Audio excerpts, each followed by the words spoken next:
I think the most important thing for a parent of a child with Sotos syndrome is, if you put it simply, I think is to remain optimistic but realistic. I think you want the best for your child, you want to be able to help them achieve the things that they're able to, but one does have to have some realism in there. There are going to be things that they are either going to struggle with or are not going to be able to do.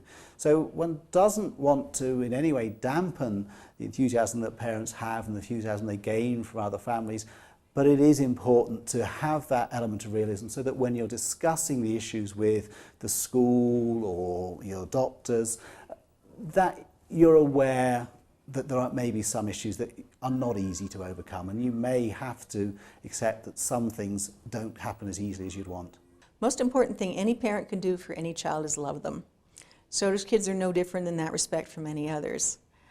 Encourage them, give them good discipline, find the appropriate pathways for that child. And part of that is the child declaring him or herself. But mostly it's to create an environment in which the child feels safe to try things and to work on things and to be rewarded for successes and not be pushed so hard that they feel like they're failing all the time. To be really aware of what the child's readiness is and then present them with a challenge that's just one step forward rather than 20. Other things that they can do is, more than anything else, is provide the stable home environment. That particularly as I talk to this growing group of kids we have now that are in mid-childhood, early adolescence, and young adulthood, there are specific challenges to having a condition that distinguishes you from other people.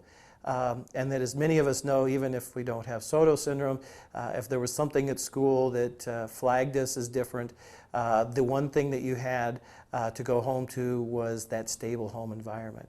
And so more than anything else, it sounds so cliche, but I'm a pediatrician, and I love to tell families that the best thing you can do is love your child, support your child, encourage your child, and have a home that they can come home to that's that safe haven that is protection from the chaos that is the world outside them.